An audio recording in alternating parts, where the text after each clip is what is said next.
German soldiers didn't just fear this weapon, they hated it. So much so that in the final year of World War I, Germany officially demanded that the American trench gun be banned. Not a bomb, not poison gas, not heavy artillery. Germany went even further. They warned that any American soldier captured using the trench gun could be executed on the spot. This wasn't trench gossip. This wasn't propaganda aimed at morale. It was a formal diplomatic protest, one of the most extreme reactions ever directed at a single infantry weapon during the war. And it raises an unsettling question. What kind of weapon makes an entire nation draw a line like that? Because the trench gun wasn't a superweapon. It didn't destroy cities. It didn't poison the air. It was just a shotgun. Short, simple, devastating at close range. To American troops, it was a practical solution to brutal close-quarters combat. But to German soldiers facing it inside the narrow, suffocating trenches of the Western Front, it became something far more disturbing. For years, this story has been explained as outrage over cruelty, an inhumane weapon that shocked the world. But that explanation only scratches the surface, because the dark reason German soldiers hated the American trench gun goes far beyond how deadly it was. But the real story doesn't begin with the weapon. It begins with fear. To understand that fear, you have to understand the world these soldiers lived in. World War I was not fought in open fields or heroic charges. It was fought underground. Across the Western Front, armies faced each other from opposite sides of a scarred landscape carved into miles of trenches. Narrow corridors of mud and wood, walls slick with rain, the air heavy, damp, and stale. These trenches were not wide enough to stand comfortably, not tall enough to feel safe, and certainly not clean. Soldiers slept there, ate there, waited there, and when the fighting came, it happened fast, often at distances of just a few meters. But the weapons most armies carried had been designed for a very different kind of war. Long bolt-action rifles, fixed bayonets meant for charges across open ground. Weapons effective at hundreds of meters, but awkward, slow, and unforgiving in tight spaces. Inside a trench, a rifle was too long. Turning a corner took time. Reloading under pressure took focus, and hesitation, even for a second, could mean death. So battles became chaotic, confused, violent in the most personal way possible. This was not a place for precision. It was a place where survival depended on speed, proximity, and instinct. And as the war dragged on, one truth became impossible to ignore. The weapons built for open battlefields were failing in the trenches. But that problem forced armies to look for something different. When the United States entered World War I, it arrived late, and it arrived watching. American troops didn't step onto the Western Front with years of trench experience behind them. They stepped into a war that had already been grinding men down for 3 brutal years. What they saw was chaos, trenches choked with mud, close-range ambushes, fights that ended before a soldier had time to fully react. And very quickly, it became clear that the standard infantry weapons weren't enough. American rifles were accurate, reliable, powerful at long range, but inside a trench, those strengths became weaknesses. The barrels were too long, the actions too slow under pressure, and the bayonet, once a symbol of battlefield dominance, was often useless in tight, twisting corridors. But so commanders began asking a simple question: what kind of weapon actually works in here? The answer didn't require innovation. It required practicality. They needed something short, something that could be swung around a corner without hesitation, something devastating at close range, and something simple enough to use when adrenaline erased fine motor skills. No complicated mechanisms, no careful aiming, just immediate stopping power. At first, the solution wasn't meant to be revolutionary. It wasn't designed to shock the enemy or rewrite the rules of war. It was just meant to keep soldiers alive. And that's where an unexpected weapon entered the battlefield. One that wasn't built for this war, but would end up changing it forever. The weapon the Americans turned to wasn't new. It wasn't experimental. It wasn't designed in secret laboratories. It was a modified shotgun. Officially, it was a combat version of a civilian firearm, shortened, reinforced, and adapted for war. Soldiers called it the trench gun. Unlike the long rifles carried by most infantry, this weapon was compact. Its shorter barrel made it easy to maneuver in tight spaces. Its pump-action mechanism was simple, rugged, and reliable, even in mud, rain, and chaos.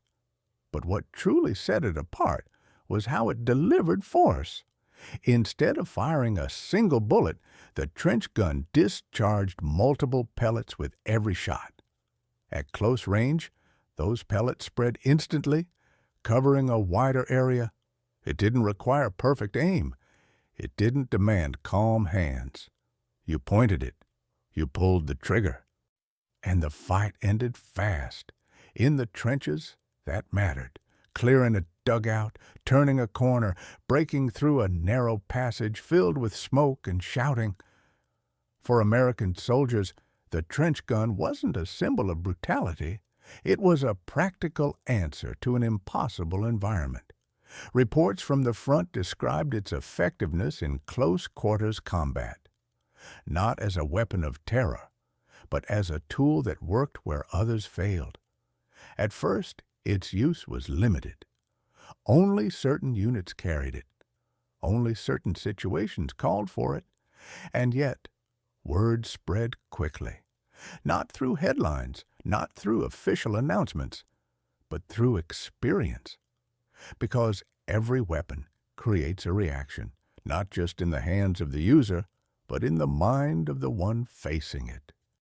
And while American troops saw the trench gun as a solution, on the other side of the front, something very different was beginning to take shape. For German soldiers on the Western Front, the trench gun didn't arrive with an explanation. It arrived without warning. One moment, a trench was quiet, tense, but familiar. The next, fighting erupted at point-blank range. There was no time to raise a rifle, no time to aim, no time to react. The sound came first. A deep, violent blast that echoed through narrow trench walls. Not the sharp crack of a rifle, but something heavier, closer, final. Those who heard it understood immediately. This was not a weapon that wounded and gave you time. It ended encounters instantly. In close quarters fighting, German soldiers were trained to expect certain rhythms. A rifle shot, a reload, a bayonet charge. The trench gun broke that rhythm. One trigger pull could decide everything. No precision required, no second chance offered. And because it was used up close, face to face, its psychological impact was far greater than distant artillery or machine gun fire. Stories spread through the trenches, not official reports, not confirmed numbers, rumors. Men spoke of patrols wiped out in seconds, of dugouts cleared before anyone inside could even stand, of a weapon that felt less like a firearm and more like an ambush itself. To many German troops, this didn't feel like normal combat. It felt personal, chaotic, uncontrolled, and in war, when soldiers can't explain what they're facing, fear fills the gaps. That fear slowly hardened into resentment, then into anger, then into something closer to hatred. But fear on the battlefield rarely stays there. And soon, that fear would become something much bigger than the trenches themselves. What began as fear in the trenches didn't stay there. It moved upward, from soldiers to officers, from officers to command, and eventually all the way to the highest levels of the German government. In September of 1918, Germany took an extraordinary step. It issued a formal diplomatic protest against the United States, not over territory, not over strategy, but over a single infantry weapon, the American trench gun. The argument was framed in legal and moral terms. Germany claimed the weapon caused unnecessary suffering, violating international agreements that governed how wars were supposed to be fought. Specifically, they pointed to the laws of war designed to limit weapons considered excessively cruel. But the protest didn't stop at words. Germany issued a chilling warning. Any American soldier captured with a trench gun, or even with its ammunition, could be executed. This wasn't a symbolic threat. It wasn't rhetorical outrage. It was an explicit declaration that the rules had changed. And that is what made this moment so remarkable. World War I was already a conflict defined by mass death. Artillery flattened entire landscapes. Machine guns cut down thousands in minutes. Chemical weapons poisoned the air itself. Yet none of those weapons had triggered a diplomatic protest like this. Not gas, not bombs, not heavy artillery, only a shotgun, a small handheld weapon used by individual soldiers at close range. That contradiction is impossible to ignore. Why would an industrialized war already overflowing with destruction draw a moral line here?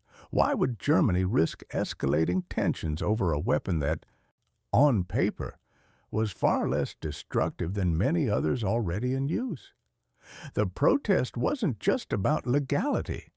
It was about control, about perception, about fear turning into something official.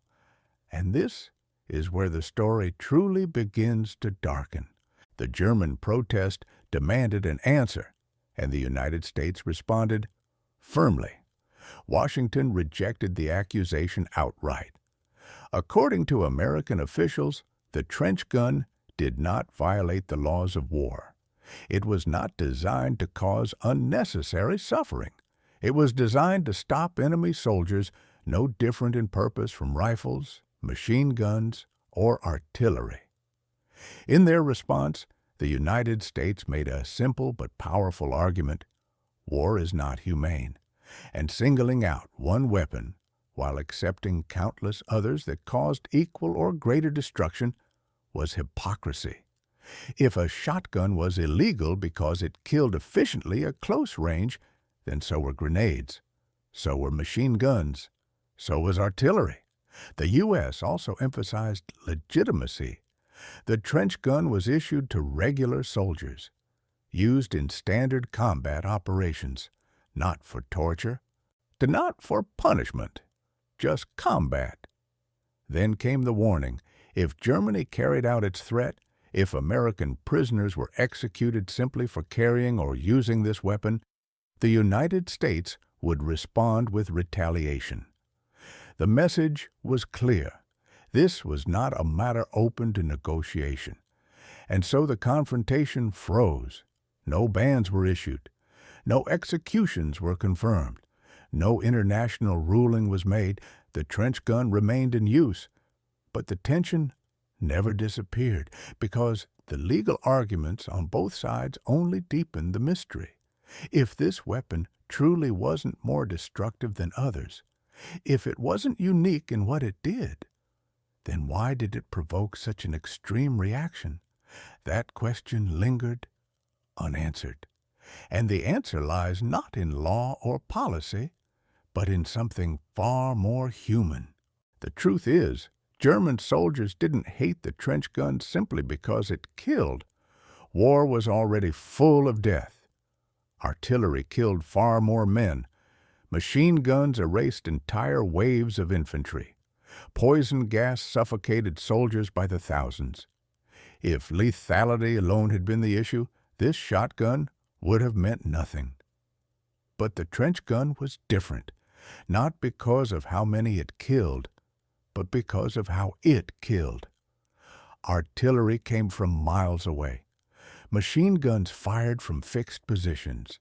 Gas drifted invisibly across the battlefield. Those weapons were impersonal, distant, almost abstract. The trench gun was none of those things. It was used face to face, in narrow corridors, at distances where you could see the other man's expression. There was no warning arc in the sky, no time to dive for cover, no chance to understand what was happening. One moment, you were alive. The next, the fight was over. That closeness mattered because, psychologically, the trench gun didn't feel like modern industrial warfare. It felt primitive, sudden, uncontrolled. It stripped combat down to its most raw form, and that created something deeply unsettling. The weapon didn't just defeat soldiers, it denied them the illusion of control, the belief that training, discipline, or experience could save them. In a trench, facing a trench gun, none of that mattered. There was no duel, no exchange, just immediate consequence. To many German soldiers, this didn't feel like fair combat, not because it broke written rules, but because it broke unspoken ones. It represented a kind of warfare without distance, without structure, without mercy. A chaos where survival depended not on strategy, but on who turned the corner first. And that is why the reaction became so extreme. They didn't fear the weapon's power. They feared what it forced them to confront, the intimacy of violence, the loss of control, the reality that war, stripped of distance, was nothing but sudden death in a narrow trench. They didn't hate the shotgun. They hated what it forced them to face. And once that realization set in, the myth began to collapse. Because the trench gun wasn't an exception to the brutality of war, it was a reminder of it. As powerful as this story is, it's important to separate fear from fact. Despite the German threat, there is no solid evidence that American prisoners were systematically executed for carrying or using the trench gun. No official records, no confirmed orders carried out on a large scale. That alone tells us something important. Part of the outrage was political. Germany's protest served a strategic purpose, framing the enemy as barbaric while positioning itself as the defender of civilized warfare. In a conflict already defined by propaganda, perception mattered as much as reality. Another part was psychological. Stories spread faster than facts in the trenches. A handful of violent encounters could grow into legends, repeated and exaggerated with every retelling. Fear filled in the gaps where certainty didn't exist. But dismissing everything as exaggeration would be a mistake, because the fear itself was real. German soldiers genuinely experienced the trench gun as something different, not because it killed more men, but because it changed how combat felt. It disrupted expectations. It shattered routines. And when fear is shared by enough people, it becomes powerful, regardless of whether every detail is true. So the story of the trench gun exists in a space between reality and imagination, between documented history and emotional memory. Like many stories of war, the truth lives somewhere between horror and myth. And understanding that balance is what allows us to see the weapon clearly, not as a monster, but as a mirror reflecting the fears of those who faced it. When the war finally ended, the trench gun quietly faded from the battlefield. It didn't become the standard weapon of future armies. It didn't redefine military arsenals. and it didn't dominate the next global conflict. In practical terms, it disappeared, but the idea it introduced did not. The trench gun left behind something far more lasting than its physical presence. It left a precedent. For the first time, a relatively simple infantry weapon forced nations to confront uncomfortable questions, not about how wars are won, but about how they are experienced. Morally, it challenged the assumption that distance makes violence acceptable, that killing from afar is easier to justify than killing up close. Legally, it exposed the limits of international law. If rules could not clearly define what made one weapon too cruel while allowing others far more destructive, then those rules were fragile. And psychologically, it revealed something deeper. Modern warfare had tried to industrialize death, to make it distant, mechanical, and impersonal. The trench gun pulled violence back into human reach, face to face, immediate, unavoidable. That shift mattered, not because the weapon was unique, but because it stripped away the illusion that war could ever be clean, controlled, or detached from human fear. In the decades that followed, armies continued to search for ways to fight more efficiently. But the questions raised in those muddy trenches never fully disappeared, because once war forces soldiers to confront violence at its most intimate level, there is no returning to innocence. And in that sense, modern warfare was never quite the same again. The story of the American trench gun was never really about the weapon itself. It was about fear, about proximity, about what happens when war strips away distance and forces human beings to face violence directly. German soldiers didn't hate the trench gun because it broke the rules of war. They hated it because it exposed what war truly is: sudden, intimate, and uncontrollable. And that's why this story still matters, because even today, we continue to debate weapons not only by what they do, but by how they make us feel. If this video changed the way you see warfare, consider subscribing for more hidden stories from history. And let me ask you one final question. Are there weapons we fear not because of what they do, but because of what they force us to feel? I'd love to hear your thoughts in the comments.